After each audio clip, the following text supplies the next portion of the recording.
vienen alternos.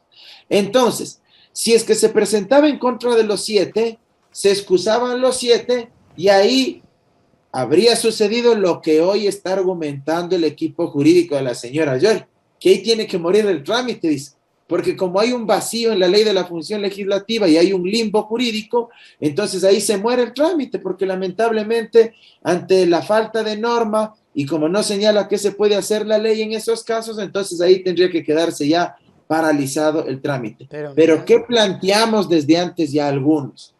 Ante ese vacío y preveyendo que iban a argumentar este tipo de argucias, de vacíos legales, varios sostuvimos que el Pleno de la Asamblea, como máxima instancia y espacio de decisión del Parlamento ecuatoriano, tenía que ser quien conforme la comisión pluripartidista y que a su vez le disponga a la comisión pluripartidista la calificación de las denuncias en vista de que en el CAL no podían calificar porque todos tenían que excusarse y el trámite no podía quedar muerto, no podía quedar paralizado. Entonces, por eso es que desde un inicio se pretendió acudir al Pleno, conformar la comisión pluripartidista y que sea la comisión la que aboque conocimiento, califique las denuncias y se sustancie el trámite. Ahora, de las 3 denuncias que se han presentado, te digo, hay una que me parece la más lógica en este momento, o al menos la que menos conflictos jurídicos va a generar, y es la denuncia de Esteban Torres. ¿Por qué? Porque la denuncia de Esteban Torres del Partido Social Cristiano, él la presenta exclusivamente contra la señora Joy. Él no presenta contra 4 o 5 o 6 o 7 miembros del CAL, solo contra la señora Joy. ¿Y por qué él utiliza esa estrategia? Porque él también de forma inteligente, ya intuyendo que van a argumentar esto de que como tienen que excusarse los 7 y como no habría quien conozca, ahí se muere el trámite, él dice, no, voy a denunciarle solo a la señora Jory y con eso solo ella se excusa. Pero los 6 restantes miembros del CAL pueden actuar, pues, porque yo a ellos no les estoy denunciando. Entonces los 6 restantes sí tienen que sesionar y tienen que calificar la denuncia en contra de la señora. Si se califica esa denuncia, ahí sí, vamos al Pleno, se pone en el orden del día la conformación de la comisión pluripartidista y la comisión pluripartidista será a su vez la que sustancie el trámite de esa denuncia. Notifica a la denunciada, notifica al denunciante, se abre, digamos, un plazo de 10 días, me parece, de prueba para que presenten tanto las pruebas de cargo como de descargo, hay una audiencia incluso, luego de eso se elabora un informe borrador por parte del presidente de esa comisión pluripartidista para poner en conocimiento de los miembros de la comisión. Si es que los miembros de la comisión aprueban ese informe, pueden sugerir la destitución o el archivo. E incluso podría suceder que no exista votos ni para la destitución, ni para sugerir la destitución, ni para sugerir el archivo.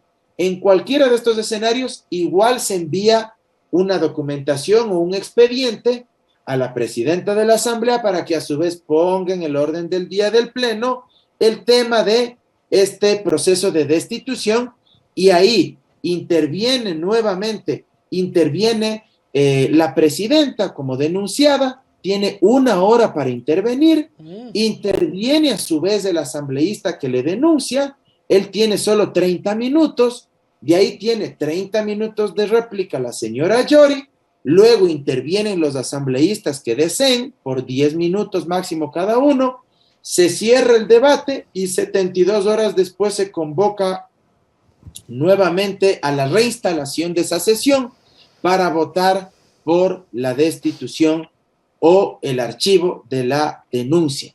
Y se necesitan 70 votos para que la señora deje de ser presidenta de la Asamblea. Oye, Mauro, primero antes saludamos a Omar Novoa, que nos saludaba por acá, nos envió un superchat. Y todo esto podría ser evitado si de pronto la señora Jory bien podría decidir irse. Lamentablemente, dice ella, no va a dar un paso a un costado, ni siquiera cuando baila. Así lo mencionó en algunas entrevistas, es decir, la señora no va a ceder porque en su contraparte, ella menciona que se quieren apoderar de la Asamblea para apoderarse del Consejo de Participación Ciudadana. Explícame cómo, diciendo que fuera así, diciendo que sacan a Yori, ¿cómo es que el PSC, UNES, etcétera, se va a poder controlar el Consejo de Participación Ciudadana? Es la primera vez que te voy a decir que no puedo responder a tu pregunta, porque realmente no sé cómo es que se va a dar esa apropiación de otro órgano de control una vez que ella sea destituida como presidenta. Así dijo la señora. ¿Acaso que el nuevo presidente o presidenta de la Asamblea que le vaya a reemplazar tiene el poder para hacer los concursos públicos de oposición y méritos donde se designa contralor, donde se designa miembros del Consejo Nacional Electoral? Si esa es competencia privativa del Consejo de Participación Ciudadana y Control Social, pues, o sea, lo que pasa es que aquí la señora está recurriendo a una retórica de la victimización, también una retórica, digamos, en términos ofensivos al ataque, para señalar a aquellos bloques que quieren destituirla por incumplimiento de funciones como grupos políticos que lo único que buscan es apoderarse, tomar el control político de otras funciones u órganos del Estado. Pero en la práctica, mira, no tiene ni pies ni cabeza. O sea, te pongo un escenario. Si la señora Yori, solo ella, del CAL, solo ella, es destituida, el artículo 16 de la Ley de la Función Legislativa prevé que quien le debe reemplazar es el primer vicepresidente de la Asamblea. Saquicela. Y le debe reemplazar el señor Saquicela. Y hasta donde yo sé, el señor Saquicela ni es correísta ni nada por el estilo. De hecho, es hasta primo del presidente de la Corte Nacional de Justicia. Ay, no te creo, claro, Saquicela. Claro, es primo del presidente de la Corte Nacional de Justicia. No sabía, o sea, sabía que Adicionalmente, hasta el día de hoy, el señor Saquicela era miembro del BAN, el bloque afín al oficialismo, al presidente Lasso. Consecuentemente, si es que él asumiría la presidencia, yo te podría decir que en este momento sería un presidente casi que neutral, ¿sí? Casi que neutral. Que ya dadas las condiciones políticas como están configurándose en este momento, tal vez, no puedo asegurar, porque no puedo poner las manos al fuego tampoco por él, pero tal vez, como están dadas las condiciones, podría ser algo apropiado, porque ya le expulsan del banco. Ajá. Eso significa que él ya no le debe nada al gobierno ecuatoriano, al gobierno de Lasso. Significa que él puede actuar con total autonomía, y eso es bueno, claro, porque significa que va a actuar ya no bajo la disciplina partidista, por llamarlo de alguna manera, de ese bloque al cual él se debía, sino que actuaría sobre la base ya de sus principios y convicciones. En algunas cosas le dirá sí al gobierno, en otras le dirá no. Y esto también permitiría que tenga un diálogo más fluido también con otros bloques, con UNES, con los socialcristianos, con Pachacuti en sí mismo y en general con los bloques legislativos. Entonces, tal vez sean condiciones adecuadas. Pero repito, si ella es destituida, solo ella del CAL, él es quien le reemplazaría. Ahora, si es que es destituido el señor Saquicela, la señora Guamaní, la señora Yori, Ronnie, e incluso el resto de miembros del CAL, el Pleno de la Asamblea tiene que volver a designar sus reemplazos. ¿Y cuántos votos se necesitan? 70 votos. Y si es que hay una nueva mayoría dentro de la Asamblea, no es descabellado pensar que ese sea el objetivo. Ahora, el problema es cómo destrabar la denuncia presentada en contra de los 7, porque la denuncia que presenta Esteban Torres contra Guadalupe Yori es la denuncia más viable desde lo jurídico, por todos los factores que te he dicho, ¿sí? Pero en cambio la denuncia en contra de los 7 miembros del CAL, ¿cómo la destrabamos? Si aparte hay un pronunciamiento del procurador, porque se adelantaron a la jugada la señora Yori y su equipo jurídico, ellos ya desde hace varias semanas ya preveían este escenario. Entonces, muy hábilmente le hacen una consulta al procurador. Y él, tan diligente, tan agencioso, rapidito les responde la consulta y envía un dictamen interpretando el artículo 18 y el 166 de la Ley de la Función Legislativa. ¿Y él qué dice en este pronunciamiento? Que obligatoriamente las denuncias presentadas en contra de los miembros del CAL tienen que ser calificadas por los propios miembros del CAL, aunque él dice en su pronunciamiento que si son los denunciados, varios de ellos miembros del CAL, tienen también que excusarse.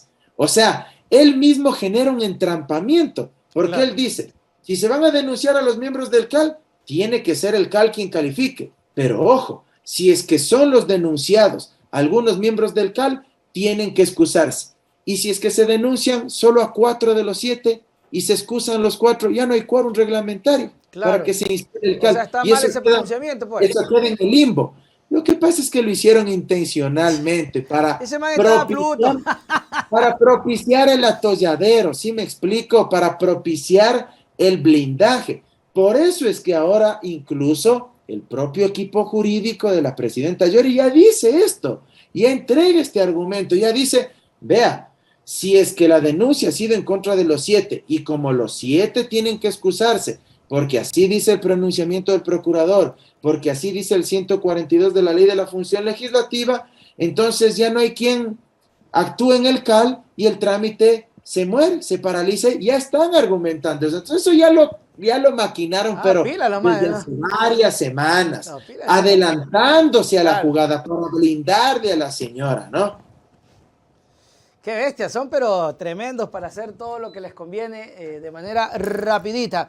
Mi querido amigo Mauro, saludamos a Aníbal, Lalo por acá que nos están escuchando, Santiago, full audiencia. Muchísimas gracias. El Partido Social Cristiano está bravo porque han metido las manos en las acciones de la Asamblea con las medidas cautelares. Esas medidas cautelares ya quedaron inexistentes, pero quedó el dolor para el Partido Social Cristiano. A ver, lo que pasa es que evidentemente se trata de una manipulación perversa de las garantías jurisdiccionales que nuestra Constitución prevé.